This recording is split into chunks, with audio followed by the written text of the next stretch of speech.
Le carême est un temps de réflexion sur la plus grande preuve d'amour de Dieu à notre égard et d'admiration du plan de Dieu. La mort et la résurrection de Jésus, son Fils unique.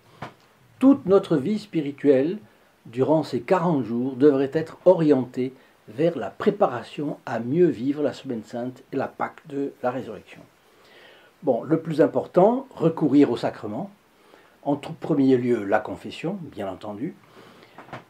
Et puis, faire aussi des sacrifices, pratiquer la pénitence, éventuellement faire un jeûne.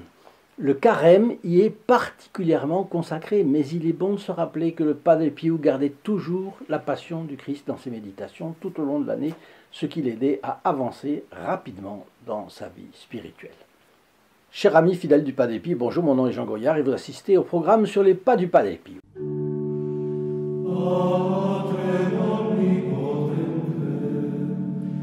Sur cette chaîne, nous commentons régulièrement les anecdotes de la vie d'un grand moine catholique, Capucin, le Padre Pio. Canonisé en 2002, il était sédentaire dans son couvent, comme les moines, mais il a vu défiler des millions de personnes auprès de lui. En soi, c'est déjà un miracle.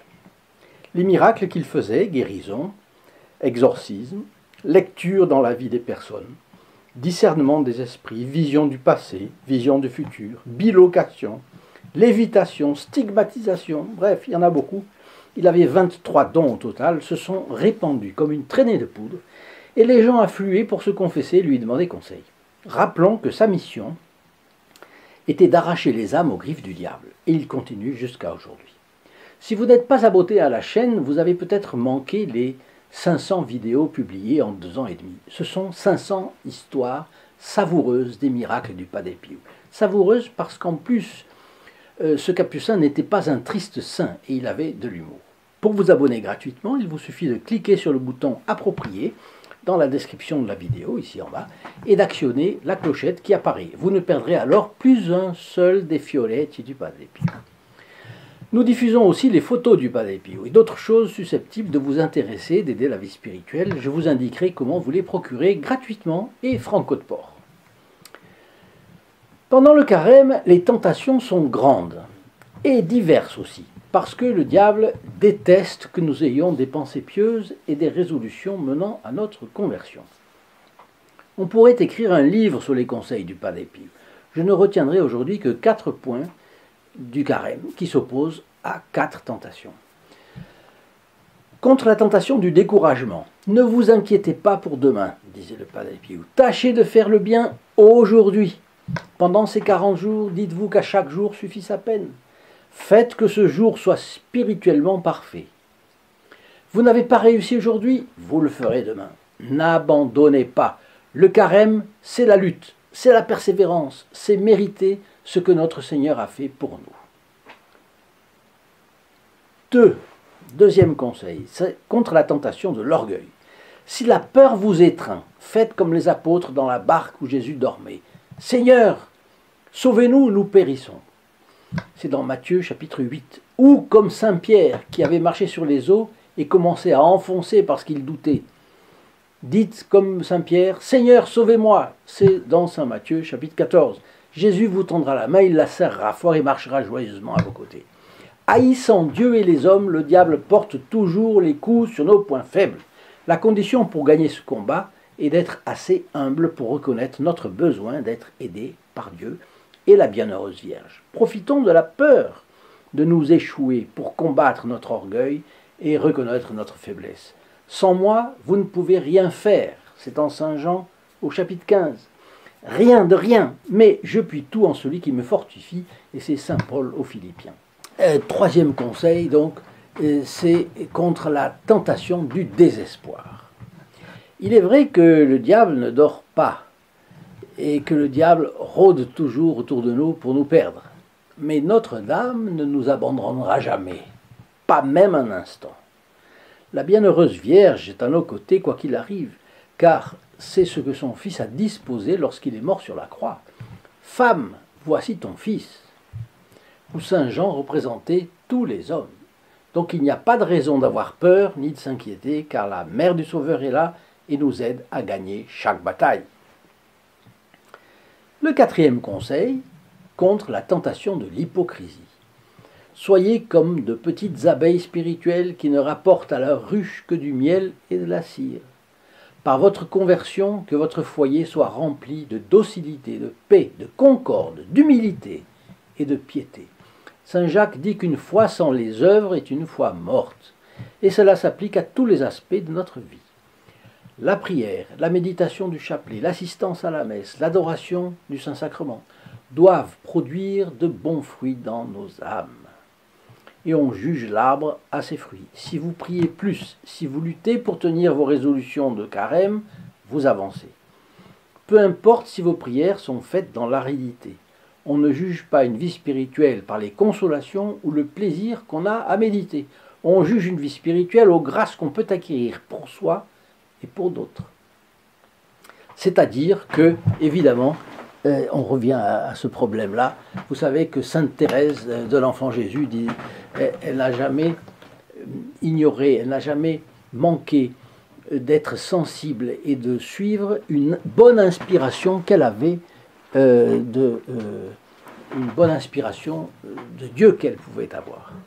Elle n'a jamais négligé de suivre une bonne inspiration qu'elle avait du bon Dieu dans son âme. Mais elle a été enterrée, elle a eu, comme vous le savez, l'aridité dans ses prières, elle s'endormait dans ses prières, elle s'endormait au cœur, elle s'endormait dans ce chapelet.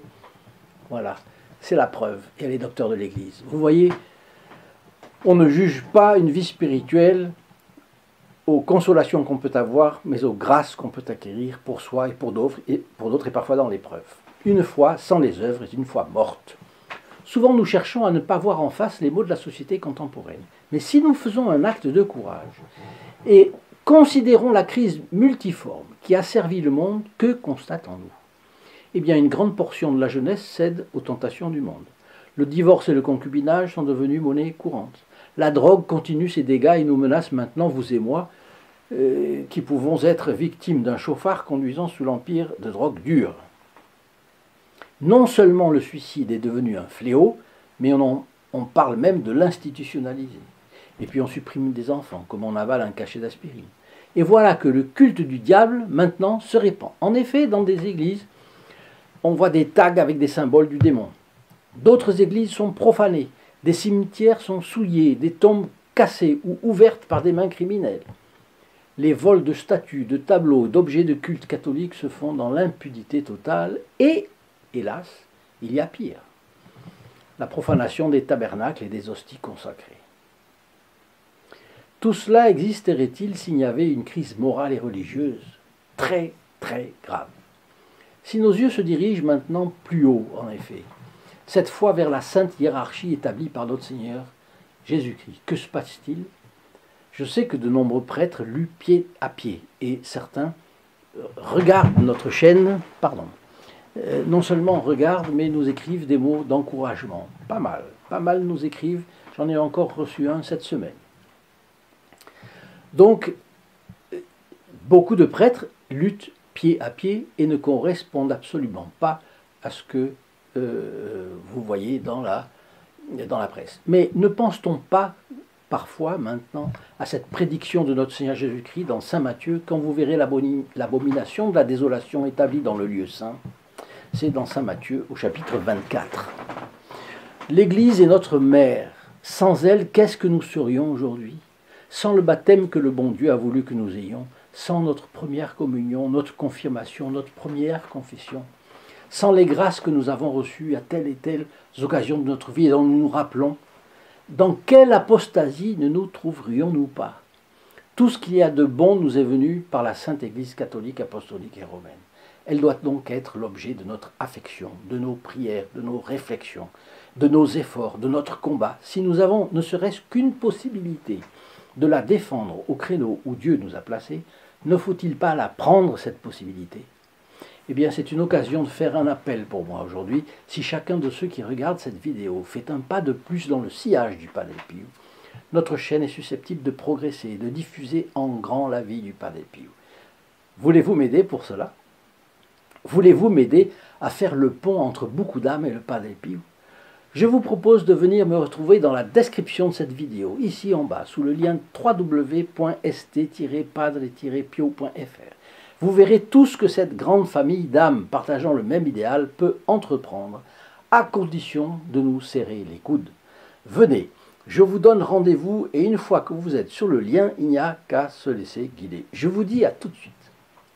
Vous pouvez aussi recevoir gratuitement les photos du Padre Pio pour vous ou un de vos proches, ou certains objets pour aider votre vie spirituelle. Il vous suffit de téléphoner au 08 05 36 08 47, appel gratuit depuis la France métropolitaine, coût d'un appel local depuis les dom-toms, et puis depuis le Canada, il faut composer le 1 844 398 88 67. Chers amis fidèles du Padre Pio, je vous souhaite une très bonne journée et je vous dis à la prochaine fois. Au revoir. In nome del Padre, del Figliolo e dello Spirito Santo, e così sia. Sia lodato Gesù e Maria, e